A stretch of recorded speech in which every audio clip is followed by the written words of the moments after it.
The Rock of Salvation, 107.1 KOUJ LP, Norman, Oklahoma. KOUJ 1071, KJ.org. It is the Rock of Salvation hanging backstage at Stevie B, Doc's behind the board.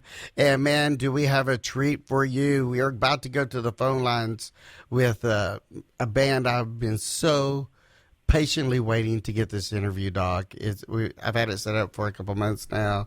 I've been looking forward to it. There's a lot I want to talk to this band about. So without further ado, let's go to the phone lines with As We Ascend. What's up, guys? How's this going? Hello, hello. What's up? So let the people know who we're talking to. Justin Forshaw. Yeah, that's Justin. He's our one of our singers and guitarists. We have two of them. Jake is unfortunately in the studio, or fortunately in the studio, unfortunately unable to make it on the phone. And, He said, unfortunately, he's making new music tonight. Yeah, you know. And this is Robert. I'm the drummer. Yeah. Sweet. Well, let me start off by saying the album, As We Ascend, that you have out now is so awesome. It is definitely one of the albums that, because there's a lot of albums out there that has a few good songs on it, and there's those rare albums when you can listen to the whole thing and just sit back and enjoy it from start to finish. And the As We Ascend album is the album that I can sit back all the way from the heavy rocking hits to the very last ending ballad on there that is just... I actually posted it a couple of weeks ago. I was at my job, and I work on jet airplanes during the day, and I was listening to the whole album, and when it came to the ballad on the end of it, I guess that's what you call it. Ballad. To me, it was more worship music to me, because that's what I felt, in my heart. It was a worship song, and so I instantly switched over to social media and put it out there. I said, hey, if you're needing to feel the Spirit, if you're needing some word this morning, I said, give the song a listen to. And I send it out through social media, because a lot of people think, Christian rock bands are heavy and this and that, but they forget that we are musicianaries and sending the word out. So I used your song as a witnessing tool a couple weeks ago. Sweet, man. Thank you very much. That means a lot. That song in particular was definitely, it had that vibe. And it was a song that kind of came to me. I think the Lord gave me that right before I moved from Nashville back to my hometown area near Seattle. So that song was kind of a gift, and it's worshipful, it's introspective, and that means a lot that you shared it and that it spoke to you. Yes, it was just one of those songs that, especially when you're at work and there's a lot of stress going on, you're trying to make a deadline, and you just needed something to slow you down and, get you focused back on, what's really important in life. And it was just one of those songs that I was just like, man, this is what I was needing at this moment. So awesome. And definitely, yeah, that was a good one, especially in the studio too. It hit us all when we were recording it. Kind of gave us a little fresh breath of air. We were locked in for a whole month doing all these hard rock, heavy hitting guitar riff, drum pounding songs, and then we came up with that one. Justin brought that one to the table, and just recording that one, all of us were like, "Man, this is what it's for. This is it." So we put that at the end of the record to kind of leave that as the aftertaste. And we're glad that it hit you the same way it hit us. That's what I was going to ask you. So what made you have that song as your ending song to the album? Man. Oh. You could have placed it anywhere on the album, sure. But you had it to finish out the album. And we played with the order of the album, and that one fell into place, I think, fairly easily.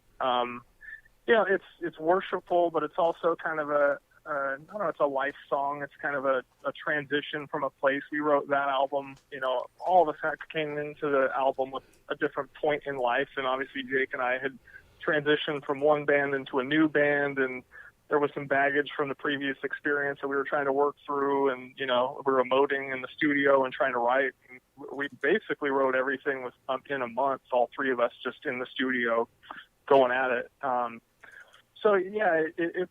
The song, At My Door, it feels like a kind of a closing, it's got the lyrics, that I'm going to be able to basically go into the future and make sense of what happened in the past, and still be able to praise God and be able to, you know, rely on Him and step into the next chapter. So kind of closed the door of that album and segued into where we're at right now, making a new one.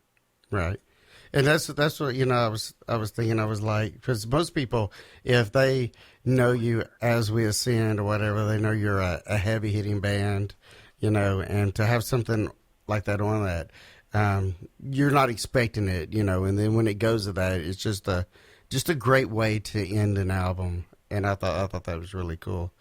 So let's talk about As We Ascend. So obviously you guys came from We As Human, which was a band that was blowing up. I mean, it was definitely out there, and it was touring, a great album, doing real good on the, you know, on the music scene. And then you came in with the new band now, As We Ascend. So let's talk about, you know, what is it about As We Ascend that people would see different than they would We As Human? Yeah, well, I guess I'll speak on behalf of the other band. Robert was actually not a part of that. He's on this call right now, but Jake and I were in We As Human. That was a whirlwind experience, man. We were really blessed. I mean, we worked with the top of the industry, you know, and we're all just a bunch of bedroom guitar player hopefuls. And, you know, Jake had been producing in Purcell, New Mexico, and working on his craft, and we were all just, you know, completely blown away that we had stepped into a band that went from literally just not knowing whether it was going to continue to putting out an advertisement for a couple of, you know, guitar player slots. They're going to, actually on MySpace, they wanted to try to get a couple of new guitar players to keep momentum and move forward after thinking about maybe calling it quits. So Jake and I got the gig, and we did a couple of little indie tours. I think we did Cornerstone. That was one of the first festival gigs that we did right before Cornerstone kind of quit. And then from there, it was, I want to say before I'd even really met the guys and played, we were approached by a major management company, and they were talking about Atlantic Records and signing and just some craziness. And we were completely new to the experience. So for us, it was just like, are you kidding me? It's like winning the lottery. Like, what's happening right now? Yeah, so, you know, and from that, because we work with Skillet a lot, and, you know, because of their clout and how much they believed in the band We As Human and the singer and his talent and what he brought to the table, they, you know, they paved the way so that we could go from just being some local indie guys to all over the country, and, you know, working with Howard Benson and Nick Raskulinecz, and, you know, signing. It was just crazy, man. It was a crazy time. I have some just really, really amazing memories and treasured memories of being on the road.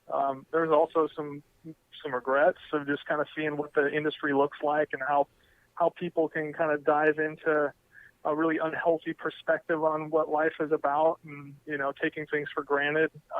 You know, nobody intends to do that. Everybody was very, you know, I think we're all in a pretty good place in our faith and our walk, but you get put in a position like that, and you're playing bars night after night, and, you know, the weakest link starts to show really quick. Mm-hmm. And that's kind of what happened. Unfortunately, there was some bad decision making on the part of one specific person, and, you know, everybody was kind of responsible for their own shortcomings. Some of us more so than others, but yeah, no, it unfortunately turned into like a immorality kind of situation, and the band had to basically fold and you know, be done, which was a shame, you know. And at that point, Jake and I were just right about ready to make the second We As Human record, but we had previously kind of opened up a little studio and knew that, like, hey, we're not going to be able to make a living doing this. This is, you know, you make some income when you're out on the road playing shows, but you know, we got to figure out how to do something else. So I teamed up with Jake, and we started kind of working a studio together, and he graciously started teaching me some of his production skills, and I was doing some guitar lessons, and yeah, it led to a show in Jacksonville, Florida with a band called Mindflip. I actually filled out an ad to, you know, see if anybody in the Nashville network needed a guitar player, because I didn't know what to do. The band I was in just stopped, and like, hey, maybe I should play a show. So I went down and played a show with a group, and we opened up for Tremonti, Mark Tremonti, who was Creed. Yeah, and he basically was gracious, and I mean, really nice guy. Let me check out all those cool new guitars and stuff, and just, you know, kind of opened up the red carpet a little bit, and I ended up at a little tabletop with him afterwards, after the show. It was the last night of tour, and he, you know, kind of like, yeah, you know, you should keep going, man. You need to be the writer. You need to sing. You need to kind of put something together. You can't stop. So that's what led to this project. But from that, you know, we had been hanging out with Robert, Jake more so than me, and we were all blown away with Robert's, you know, his talents as a producer and as a player, and as a writer. And it just kind of everything after all of that, after my trip down there, just fell into place, man. Everything just kind of assembled. It was like a second chance, and it took a little bit of time to get the ball rolling again, but we knew that we still had something to say, that God had a purpose for our music, and, you know, and we wanted to do it on our own terms, you know. So I know I'm being long-winded. I'll let Robert take over in a second. But for this album is a lot less reliant on the industry approach. We did that. We had the big budget. We spent a lot of money to make an album, which, you know, in today's standards, I don't think it's necessarily a wise thing to do unless you are going to cross over into a genre that's making a lot of money. Like, we did it kind of the old way, when they still kind of had some expectations of a band crossing over to top 40, which, you know, rock bands just don't do that anymore. So, you know, we learned all those little lessons about, like, okay, we probably shouldn't spend that much money on that. Like, this isn't going to work. You know, the old band, we wrote, the singer was kind of the primary writer, and we all wanted to write, but we didn't really necessarily get to. And they kind of send you out to go and write with producers all over the country. Like this album, we just wanted to do everything ourselves, man. We wanted it to be our story. We weren't against writing with other people, but we wanted to just kind of oversee it all and exercise our talents, you know, because we love it. This is something that, like, we all enjoy. And so, you know, that's my perspective. I'll let Robert take over. He's got a completely different perspective than we do, because he was not a part of We As Human. Yeah, man. When I was asked to join the band, I knew where they were coming from, and I had been a fan / friend for a little bit, fan longer. And so I'm like, man, you guys need. There are millions of other drummers out there. And they're like, no, you're my dude, you're our dude, let's do it. So the three of us got in the studio, and man, it just happened.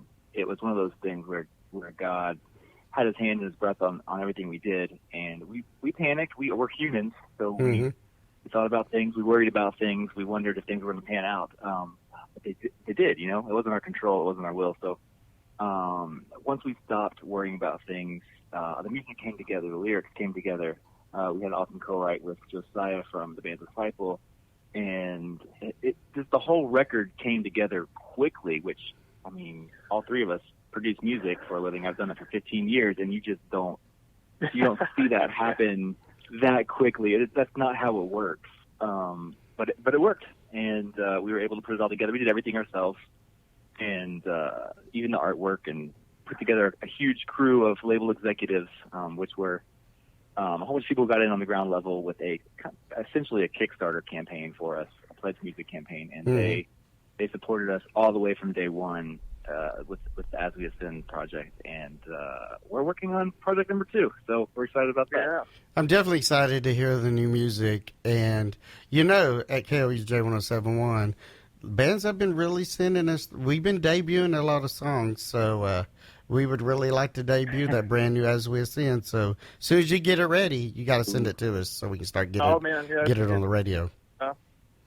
It's taking shape, man. We appreciate that. We're one of the few actual FM stations that's 100% Christian rock music. Not watered down, but, you know, our lineup is, you know, Flyleaf, Memphis Fire, Tourniquet, Demon Hunter, 7 Day Slumber, you know, As We Ascend. Oh, man. So that's our lineup. That's the kind of music we play here, and that's, you know, 100% all real Christian rock, and that's what we're about. And because very cool. That's where God led our station manager. It's, you know, there's all these so-called Christian rock stations out there, but their ideal Christian rock is a lot of Hillsong and stuff like that. So when I tell people when I say we're a Christian rock station, they're like, "Yeah, we've heard of that before." I'm like, "No, we're really a Christian rock station." It's like we are playing heavy stuff. We are a real Christian rock station. So that's awesome, man. And it's a rare breed. Yeah, and that's what the only reason why I said that, because like you said, God was leading you in a direction and you followed it, and that's how the album has come together so quick and worked for you guys, because you was being led by God and not by the mainstream. So that's awesome. Yeah, for sure. Yeah, absolutely. All right, so we're gonna play a song here real quick, and it's obviously it's As We Ascend. And the song is called "Tell Me." Let's talk about it and give us a little feedback on this song. Ooh, this was the one we wrote with Josiah. Yeah, man. Mm-hmm. So that's all I was going to say. I'm just kidding. No. This one we wrote with Josiah. He's that guy. I don't know if he's human or completely human or not. But we were blessed to have that opportunity to write with him. But this one, oh my gosh, I think a lot of people think they know what it's about, but it's a little less specific than that and a little more personal to everybody individually. This is one Jake usually talks about, 'cause it's really personal to him. But it's one of those things where, oh my gosh, we took an aspect from production side where we wanted to make it a little more poppy and a little more electronic than the rest of the record, and combine it with the hard guitars and heavy drums and spots, with some screams in there. And this song to me is probably one of my favorites on the record. Justin? Yeah, it's a definitely like kind of a betrayal type of song, but it's familiar. I mean, I think everybody can count probably on their hand, how many times they've really been hurt by somebody in their life. Like how many times, like there's a few moments in my life where I've, that were defining, that's changed the outlook of where I was at, where I was going, and it wasn't something that I had any control over. And those are really, really trying, difficult moments, and a lot of times people don't really want to talk about them, especially in song matter. I think that would be one of the differences between like a hard rock band versus maybe a Hill song, is like, man, a deep betrayal, like, it's probably not going to fly on like a CCM worship type of thing. But we went there. We know what it's like to be there, not in any real specific way. I think with just Josiah had something on his mind when he was writing that too, and we all kind of related. But, we all have to be able to overcome. We can't harbor and hold grudges and resentment against people or about people. It becomes toxic. We've got to be able to work through that stuff. And, at some point we're all going to let people down and, possibly betray somebody or really hurt somebody. And we have to be willing to acknowledge that kind of stuff. So that's where we're at with that song. The bridge especially, it talks about like, the wounds will heal, tears can end, but, you gotta be careful. You gotta be able to assess the situation, and, you gotta work through it. And life is tough, man. Life is not always easy. It's not always, sugar coated. It's real. It gets raw sometimes. And that's a really raw song. So. All right, and here we go. This is As We Ascend with Tell Me on KOUJ 107.1, KOUJ.org.